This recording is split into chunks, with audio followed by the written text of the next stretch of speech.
Assalamualaikum warahmatullahi wabarakatuh. Perkenalkan, saya Sri Rahmawati STMT, dosen pada program Studi Teknik Industri Fakultas Teknik Universitas Syahkuala. Izinkan saya pada kesempatan hari ini untuk mempresentasikan pernyataan dosen pada unjuk kinerja Tridharma Perguruan Tinggi bidang pengajaran dalam rangka sertifikasi dosen tahun 2023. Adapun riwayat pendidikan saya S1 pada tahun 2011 sampai dengan 2015 di Universitas Islam Indonesia pada program studi Teknik Industri. Kemudian saya melanjutkan studi tahun 2016 sampai dengan tahun 2018 di Universitas Syahkuala pada program studi Magister Teknik Industri. Kemudian pada tahun 2023 di Universitas Syahkuala, saya mengambil program profesi insinyur. Adapun mata kuliah yang saya ampuh selama saya menjadi dosen pada program studi teknik industri adalah pengantar ekonomi, penelitian operasional 1 dan 2, perencanaan dan pengendalian produksi, analisis dan estimasi biaya, ekonomi teknik, serta rekayasa proses bisnis. Dalam proses pembelajaran, metode yang saya gunakan adalah DIE atau Delivery, Interaction, and Assessment. Dalam tahapan delivery, pendekatan yang saya gunakan adalah dengan ceramah dan diskusi secara aktif, di mana saya lebih menekankan kepada student-centered learning. Interaction atau interaksi saya dengan para peserta didik biasanya kami lakukan dengan adanya diskusi secara aktif dalam kelas atau dengan tools e-learning, WhatsApp group, interaksi secara langsung, ada juga dengan video pembelajaran atau dengan metode collaborative learning dan juga case study. Biasanya yang paling sering saya lakukan adalah dengan case study, di mana nanti pemaparan daripada case study dapat menimbulkan diskusi secara sangat aktif dalam kelas. Berikutnya adalah assessment atau penilaian. Adapun unsur daripada penilaian pada pembelajaran ini terdiri dari 4 unsur. Yang pertama ada penugasan, ujian tengah semester, kuis, dan ujian akhir semester atau project based. Adapun assessment yang kami lakukan pada program studi teknik industri sudah berbasiskan pada outcome based education atau OBE. Adapun mata kuliah yang akan saya paparkan adalah mata kuliah pengatur ekonomi dengan bobot 2 SKS, kode TIU 211 bagi mahasiswa semester 3. Adapun dosen pengampu pada mata kuliah ini terdiri dari 3 dosen, yakni Bapak Edi Fradinata STMT PhD IPM, saya sendiri Sri Rahmawati STMT, dan Ibu Nutizati STMSCM.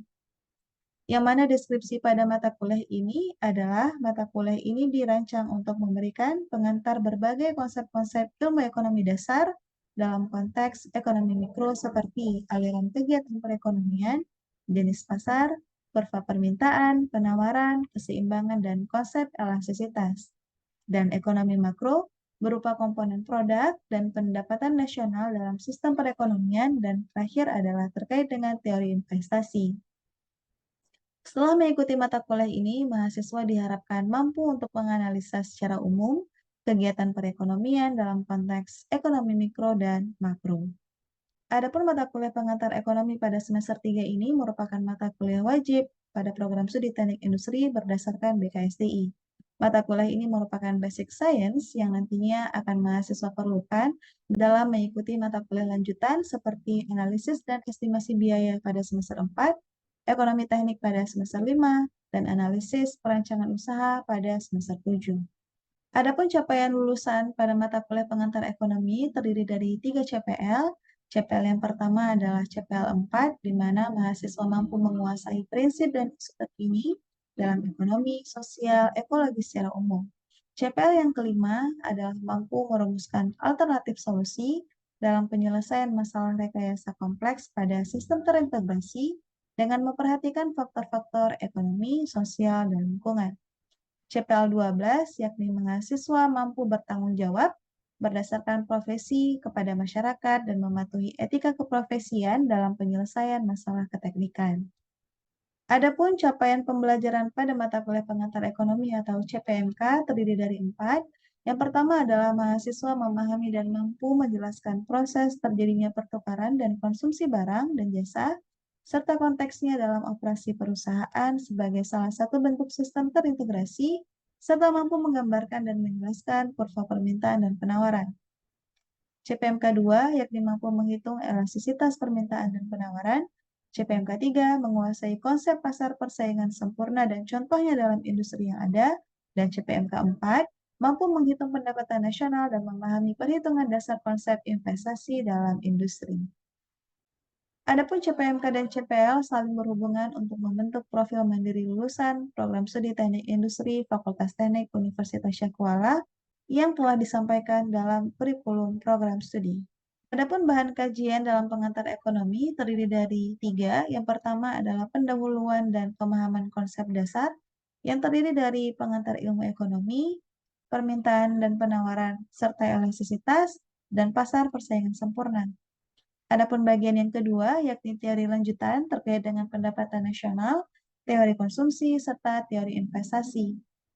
Sedangkan bagian yang ketiga adalah identifikasi lapangan dan penutupan, yang terdiri dari tugas project base, yakni menganalisis investasi pada UMKM, dan terakhir adalah pemberian teori terkait dengan perencanaan dan pertumbuhan ekonomi.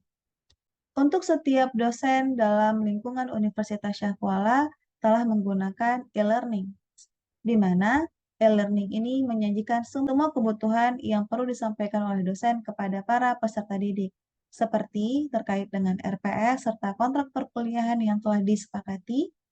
Kemudian juga ada video pembelajaran yang disarankan oleh dosen untuk para peserta didik, pemberian tugas, maupun kuis juga dapat dilakukan pada e-learning. Untuk asesmen pada pengantar ekonomi, yakni terdiri dari kuis 20%, UTS sebesar 30%, tugas 15%, dan ujian akhir semester atau project base sebesar 35%. Berikut adalah video pembelajaran mata kuliah pengantar ekonomi pertemuan keempat oleh saya, Sri Rahmawati, STMT. Baik, kita akan mulai kelas kita pada kesempatan pagi ini. Bismillahirrahmanirrahim. Assalamualaikum warahmatullahi wabarakatuh. Waalaikumsalam Waalaikumsalam warahmatullahi wabarakatuh. Gimana kabarnya? Sehat? Sehat ya? Alhamdulillah. Oke. Baik, saya minta Baik Haki sebagai accounting class untuk membuka kelas kita dan mengajak teman-teman kamu untuk baca doa dulu sebelum kelas kita mulai. Silahkan Baik Haki. Baik, sebelum kelas dimulai, lebih baiknya kita akan berdoa terlebih dahulu. Doa dimulai.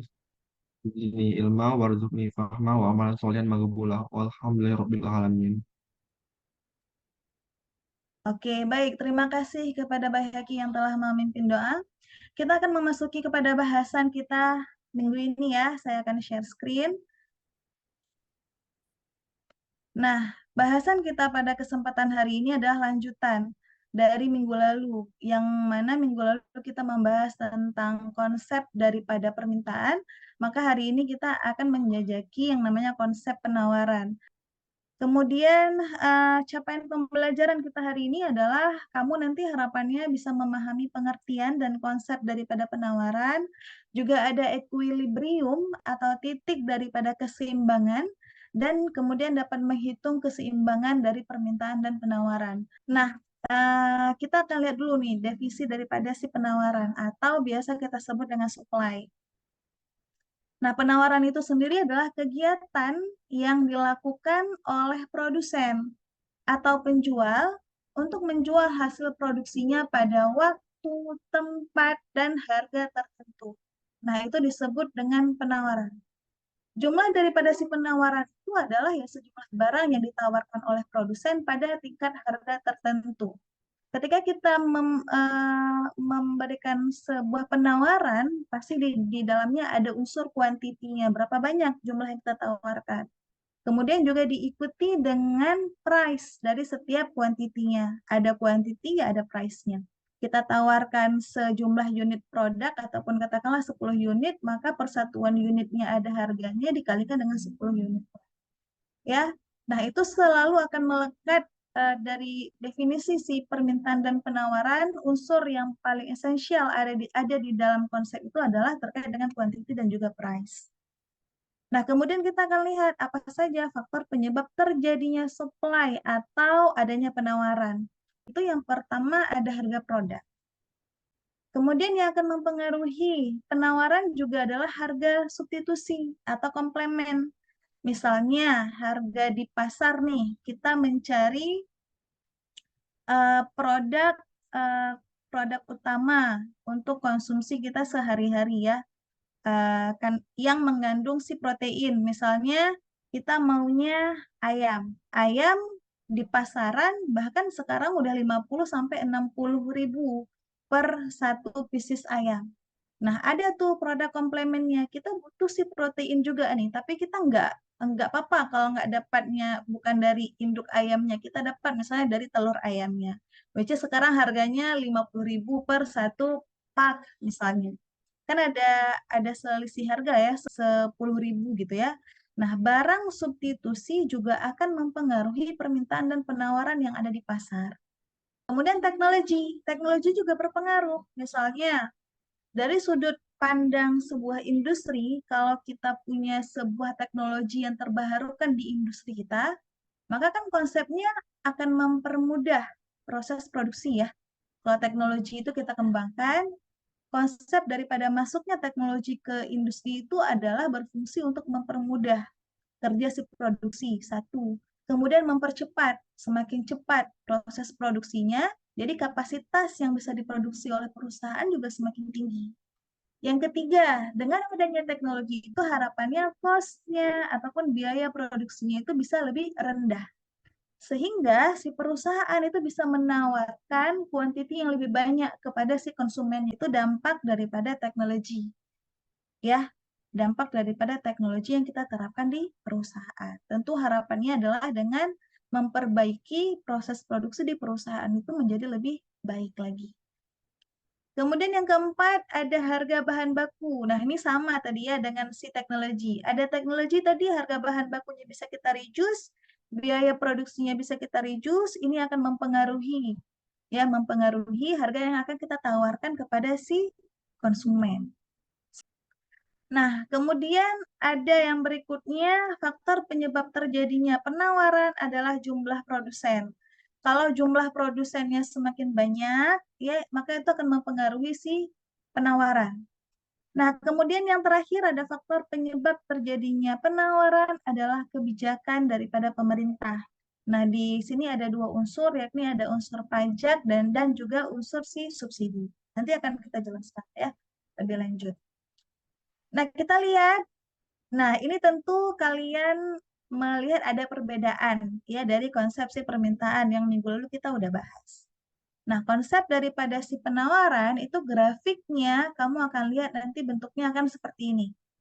Ya, yang mana harganya kalau katakanlah sini contohnya ada harganya ada 1.000 produk yang akan kamu tawarkan kepada konsumen. Ini kamu nih sebagai si produsen ya.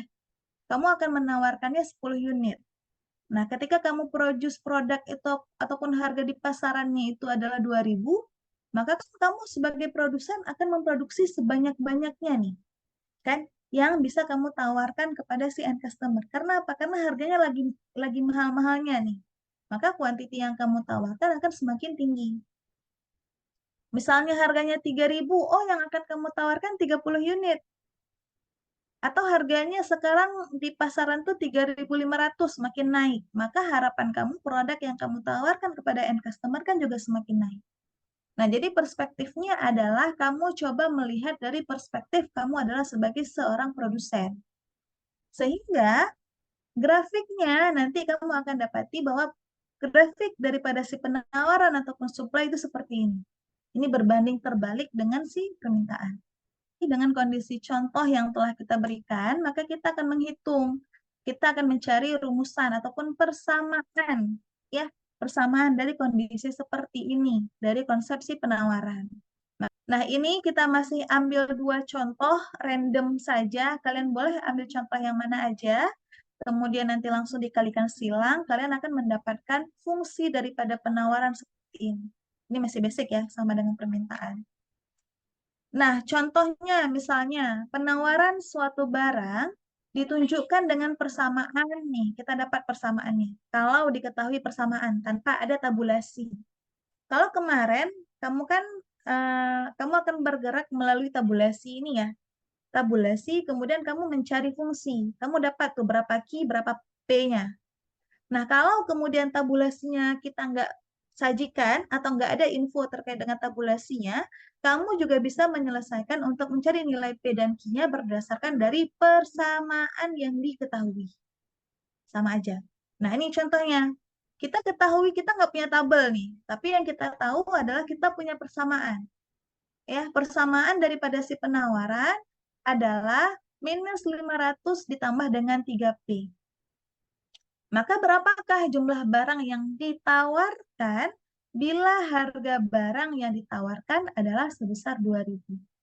Maka tinggal kita substitusi aja, ya kan? Ini nilai P kan? Ini P nih. Ini yang diketahui adalah P. Maka tinggal kita substitusikan ke persamaan yang sudah diberikan. Kita substitusi, maka kita dapat bahwa key supply. Ini kalau kamu lihat S, itu artinya adalah key supply. Tapi kalau nanti ada key D, itu adalah key demand. Key S adalah key daripada penawaran, key D adalah key daripada si permintaan.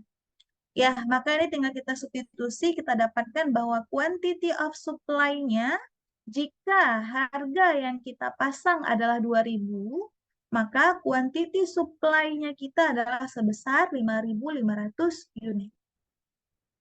Juga ada disebut konsep daripada equilibrium.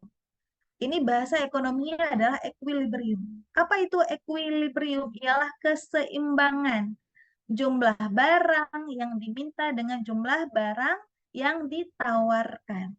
Kita udah belajar konsep permintaan, kita sudah belajar konsep penawaran, yang mana konsep ini dua-dua beda. Kalau permintaan itu grafiknya adalah berbanding terbalik, kalau misalnya si penawaran berbanding lurus. Nah, ada satu titik nanti tuh ya yang kita sebut dengan titik equilibrium atau keseimbangan. Di mana titik keseimbangan itu adalah titik pertemuan antara si permintaan dan penawaran. Artinya apa? Ada kesepakatan. Jadi ada dua variabel. Variabel yang pertama apa? Permintaan oleh si customer. Variabel yang kedua ada penawaran oleh si supplier. Titik temu keduanya itu disebut dengan equilibrium atau titik tengah. Nah, ini.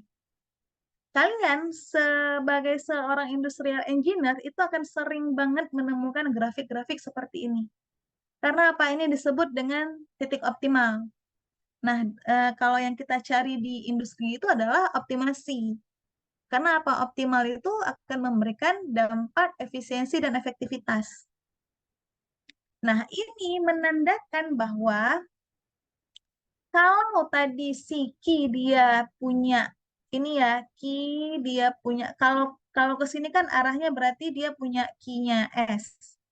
Ki demand. Nah, di sini dia punya Ki supply. Ada titik temu nih. Maka titik temu ini adalah definisi dari si IS. Aduh, sorry. Dari si QS sama dengan QD.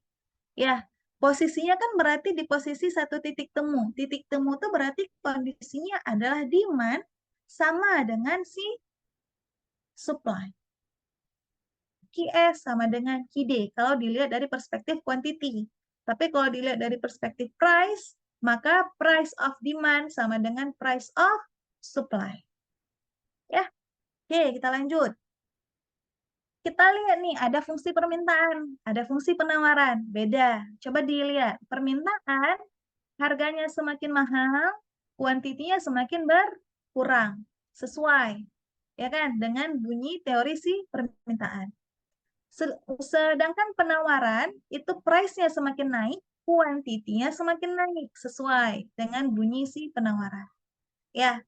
Nah, persamaan yang nanti didapat juga akan beda nih. Ya, ini sifatnya minus, ini sifatnya plus. Ya, ada persamaan yang berbeda. Nah, tadi kita melihat bahwa ada titik temu nih antara si permintaan dan penawaran. Kita punya dua fungsi. Ada fungsi yang pertama, kemudian ada fungsi yang kedua. Kita ditanya keseimbangannya atau equilibriumnya, titik E-nya atau keseimbangan pasar. Maka kita gunakan dua rumus tadi, key demand sama dengan key supply. Yang mana key demand itu adalah 16 dikurangi P sama dengan ketika Q supply adalah 2 ditambah P. Kemudian kita cari nilai P-nya. P-nya sama dengan 7. Nah, ketika kita udah dapat price-nya 7 ya, berarti nih ada keseimbangan di pasar kalau antara pembeli dan penjual itu ketemu dengan harga yang dipasang adalah 7. Katakanlah 7.000. Nah, kalau kita buat harganya 7.000 berarti kuantitinya berapa? Tinggal disubstitusi aja ke dalam rumus. Dapat harga P-nya 7, tinggal disubstitusi ke rumus yang pertama misalnya. P sama dengan 7. Berarti 17 dikurangi 7 sama dengan 9. Maka kuantiti yang akan kita tawarkan ataupun yang akan ketemu nanti ini dengan yang diminta oleh si konsumen adalah 9 unit produk dengan harga yang ditawarkan adalah 7.000 rupiah. Nah, bentuk grafiknya seperti ini. Ini titik temunya. Nah, ini kondisinya. Misalnya, permintaannya adalah 3.500.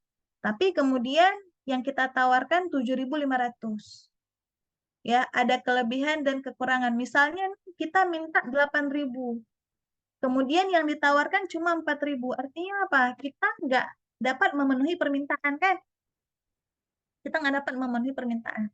Nah, kondisi-kondisi ini nih kritis sekali yang harusnya dipertimbangkan oleh seorang industrial engineer. Kenapa? Kamu sebagai produsen nih, ya, kamu sebagai produsen, ada nih konsumen yang minta ke kamu 8.000 produknya. Tapi kamu bilang, saya nggak mampu kok 8.000 kebutuhan kamu. Saya mampunya cuma 4.000. Ya, kira-kira apa dampaknya? Hifzil, coba Hifzil. Kamu sebagai produsen, ada customer kamu minta 8.000, tapi kamu bilang kamu nggak mampu. Kamu cuma mampunya 4.000. Kira-kira Hifzil gimana? Dampaknya bagi perusahaan apa dan bagi customer yang minta tadi apa? Silahkan Hifzil. Em, Mungkin customernya nggak jadi ini Bu, nggak jadi pesan di perusahaan saya gitu Bu. Hmm, itu customernya. Oke, kalau kamu sebagai produsen ya, Ya karena dampaknya nggak kira-kira jadi apa? pesan, nggak ada keuntungan yang didapat karena nggak jadi pesan mungkin gitu Bu. Ya, oke, benar ya, benar. Nah, itu konsep yang esensial sekali harus dipikirkan oleh si produsen. Ada yang minta datang ke kamu 8.000, tapi kamu bilang saya nggak mampu. Padahal kan itu kesempatan ya, opportunity yang nggak semua perusahaan dapat gitu. Maka harusnya ketika kamu tahu permintaan di pasaran ada 8.000, harusnya kamu mampu tuh untuk memenuhi permintaan sebesar 8.000. Karena apa? Kehilangan kesempatan untuk mendapatkan profit. Dampak bagi si customer apa? Dia kecewa. Ya, saya udah datang sekali, dia nggak ada. Gitu ya. Padahal saya butuh banget nih, tapi dia tidak menyediakan. Atau dia menyediakan tapi terbatas. Cuma 4.000 doang. Akhirnya apa? Dia kecewa. Kerugian bagi perusahaan tadi, mereka tidak mendapatkan keuntungan dan mereka harus menanggung kerugian dari kekecewaan si customer. Silahkan, ada pertanyaan? Silahkan, Rafli Baihaqi. Izin bertanya, Bu. Iya, Eh, silahkan Rafli. untuk supply sendiri, apakah pengangguran dapat menyebabkan turunnya permintaan? Dan yang pertanyaan kedua nih, eh, mengapa harga pasar tuh di hari raya tuh meningkat? Cuman Hmm. permintaannya tuh juga ikut meningkat gitu. Ya, oke. Thank you, Rafli. Ya, jelas akan mempengaruhi ya pengangguran sama pendapatan. Jadi, seperti yang kita sudah jelaskan minggu lalu, kamu kerja, hari ini gajinya 5 juta, kemudian 1 bulan kemudian gaji kamu 10 juta, tentu permintaan kamu beda. Beda tuh, saya yakin banget. Beda. Kebutuhan kamu naik, ya. Meskipun ya sebenarnya kamu bisa bergerak dengan pengeluaran yang sama ketika gaji kamu 5 juta. Cuma pengaruhnya banyak. Lingkungan, faktor faktor sosial, ya, faktor psikologi, itu akan berpengaruh kepada peningkatan permintaan kamu. Begitu juga dengan pengangguran. Itu akan mempengaruhi perekonomian dan juga perputaran ekonomi. Kemudian, kenapa di hari Lebaran itu jadi nggak sesuai dengan konsepsi permintaan, bahwasannya harganya meningkat, permintaan kita akan turun. Nah, ini juga disebabkan oleh yang pertama, kebutuhan daripada si konsumen itu juga meningkat. Ketika menjelang Lebaran, Maulid, nah ini kan momen-momen mau Maulid nih ya, Maulid, Lebaran, akhir tahun, awal tahun gitu-gitu ya. Momen-momen seperti itu tuh permintaan kita meningkat melebihi dari hari-hari biasanya. Makanya kenapa even meskipun diberlakukan harga yang lebih tinggi, mau nggak mau beli. Itu ya, Raffi ya, bisa dimengerti ya. Untuk yang lainnya juga ya, bisa dimengerti ya. Nah, ini pertemuan kita hari ini, kita akan cukupkan dan akan kita akhiri dengan latihan soal. Ini yang pertama itu adalah latihan soal tentang kita ketahui price-nya, kita ketahui kuantitinya. Maka yang diminta adalah hitunglah persamaan fungsi daripada penawaran. Yang kedua kita lihat harga kursi 1.500 ya, yang diminta 800. Jumlah yang ditawarkan adalah 4.000 pada saat harga kursi 200. Jadi harganya naik, permintaannya meningkat. Diminta hitunglah fungsi penawarannya, kemudian dari sini juga nanti ada permintaan, dan hitung output daripada keseimbangan. Dibuat tadi titik equilibriumnya berapa? Ya, bisa didasarkan QS sama dengan QD beserta gambarlah kurva. Ada pertanyaan untuk latihannya? Kira-kira? Untuk latihan soal akan dikumpulkan via e-learning, pengerjaannya mungkin 3 hari ya. Ada yang mau disampaikan mungkin? Silahkan. Nggak ada? Oke, kalau nggak ada kita tutup pertemuan kita pada kesempatan hari ini. Terima kasih banyak, semoga masih bisa dipahami dan semoga pembelajarannya tidak dihafalkan ya, tapi benar-benar dihayati. Jadi coba kamu bisa mengkondisikan diri kamu dari dua perspektif tadi, perspektif si konsumen dan perspektif si produsen. Karena sebagai industrial engineer, kamu harus bisa melihat dari dua perspektif itu pastinya. Ya? Oke, itu saja dari saya pada kesempatan hari ini. Terima kasih banyak bagi mahasiswa yang telah bergabung. Saya akhiri pertemuan kita pada kesempatan ini. Saya tutup. Assalamualaikum warahmatullahi wabarakatuh. Waalaikumsalam warahmatullahi Waalaikumsalam wabarakatuh. warahmatullahi wabarakatuh. Sekian video pernyataan dari dosen saya dalam unjuk kinerja Tridharma Perguruan Tinggi bidang pengajaran dalam rangka sertifikasi dosen tahun 2023. Terima kasih banyak untuk perhatiannya. Saya akhiri. Wassalamualaikum warahmatullahi wabarakatuh.